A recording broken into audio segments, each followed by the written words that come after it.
Hello, folks. The G20 summit is over. Cyril Ramaphosa's big moment in the sun has ended. Didn't quite get the attention he thought he'd get a couple years ago at the BRICS summit, so he thought this G20 would get him all the attention on the global stage that he so rightly deserves in his mind. But instead, he and his members of his cabinet have been spending the week insulting America, a whole host of things that I'm not going to bother showing you the clips of. You've seen them already, of Ramaphosa being not asked a question, but a statement made by a journalist outside the G20 saying, you will not be bullied. And he says, we're not going to be bullied. We're not going to be bullied. Instead of using diplomatic answers saying that we're a sovereign state, nobody's bullying us. We just have a difference of opinion with America. That happened. Of course, on the 16th of November, in Donny O'Sullivan's CNN's Misinformation White Genocide story that he ran on CNN, Ronald Mullet called Donald Trump a white supremacist. And during the course of the week with the SABC executive, we see Cyril Ramaphosa laughing when the smartass said, bad things are happening. Yes, bad things are happening. Constant insults. Then the United States follows Vienna Conventions and sends communication to Ramaphosa telling him that they would send a representative, they gave plenty of time, to collect the chairmanship, the presidency from South Africa, to which South Africa then insults that diplomatic official saying that we won't accept this from a junior official.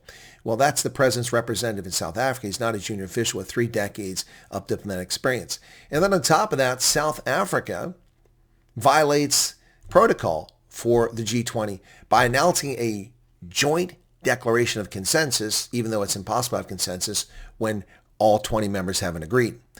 A joint consensus issues a declaration before the conference even begins, before the summit even kicks off. He announces the thing. That's just beyond comprehension.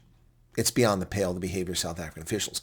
Well, the time is up now. So the question now becomes, how long will South Africa's media continue to carry the water, and the Western media, like CNN, carry the water for Cyril Ramaphosa? How long will they try to stretch this out and ignore the 45% unemployment, the 27,000 murders, the no electricity, load shedding, gender-based violence, BEE corruption, tender fraud? How long will this be ignored? Collapsing infrastructure. And before people start paying attention to what's actually happening in South Africa. He's had his moment in the sun, and we see CNN claim that, a glaring absence of Donald Trump, and we see media reports saying, the U.S., it's over. Your presidency is done. The United States has now got the presidency of the G20, and this nonsense about turning the G20 into a beggar's bowl of debt relief for Africa is over. It's not going to go anywhere. Also, this obsession with climate zealotry is going to end as well.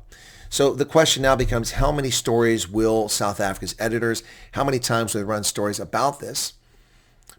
You might ask the question, why am I still talking about it? Because it's necessary to refute the nonsense coming out of the media, the propaganda, the yellow journalism is taking place about this event. Of course, South Africa is going to have a successful summit, even though 6 global leaders weren't present. And they parse their words, but they had delegations. It's not the point. 6 global leaders chose not to show up at South Africa's big party. And no one's reporting on that. Now, it was for various reasons. Scheinbaum had an excuse. Nigeria had an excuse. Lots of people had excuses. But when I see the media and Jeffrey Sachs and others claiming, Georgia Meloni showed up, or wasn't Jeffrey Sachs, it was actually Ibrahim Rasool saying that Georgia Meloni showed up from Italy, even Trump's closest friends. She's not Trump's closest friend. Trump's closest friend probably is a foreign leader, is Javier Milei, and he didn't go. That's very telling.